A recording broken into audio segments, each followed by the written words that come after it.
তোর এলাকার না?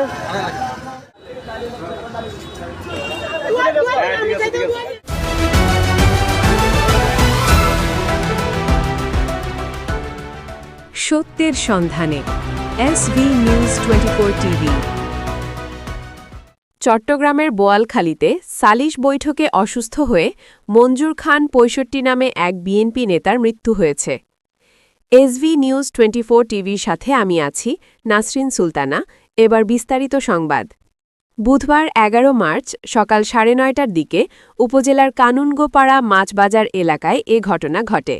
মৃত মঞ্জুর খান সারোয়াতলী ইউনিয়নের ৯ নম্বর ওয়ার্ডের উত্তর কঞ্জুরি গ্রামের জাবাল সওদাগরের ছেলে।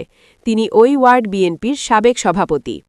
স্থানীয় সূত্র জানায়, সকালে কানুনগোপাড়া মাছবাজার এলাকায় একটি জমি সংক্রান্ত বিরোধ মীমাংসার জন্য সালিশ বৈঠকে যান মঞ্জুর খান। বৈঠকের এক পর্যায়ে হঠাৎ অসুস্থ হয়ে মাটিতে পড়ে যান তিনি।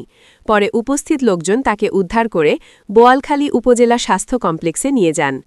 মঞ্জুর খানের ছেলে মোহাম্মদ শাহ আরব খান জানান, ইকবাল হোসেন নামের স্থানীয় এক ব্যক্তির পক্ষে তার বাবা সালিশ বৈঠকে গিয়েছিলেন। বৈঠকের এক পর্যায়ে তিনি অসুস্থ হয়ে পড়লে উপস্থিত লোকজন হাসপাতালে নিয়ে যান। বোয়ালখালী উপজেলা স্বাস্থ্য কমপ্লেক্সের জরুরি বিভাগের কর্তব্যরত চিকিৎসক ডাক্তার তনুজা দে বলেন, সকাল ১০টার দিকে মঞ্জুর খান নামের এক ব্যক্তিকে হাসপাতালে আনা হয়। পরীক্ষা নিরীক্ষা করে তাকে মৃত ঘোষণা করা হয়। হাসপাতালে আনার আগেই তার মৃত্যু হয়েছে। বোয়ালখালী থানার অধীনস্থ ভারপ্রাপ্ত কর্মকর্তা ওসি মাহফুজুর রহমান বলেন, খবর পেয়ে পুলিশ হাসপাতাল থেকে মরদেহ উদ্ধার করে। তবে এ ঘটনায় পরিবারের পক্ষ থেকে কোনো অভিযোগ করা হয়নি। পরে মরদেহ পরিবারের কাছে হস্তান্তর করা হয়েছে।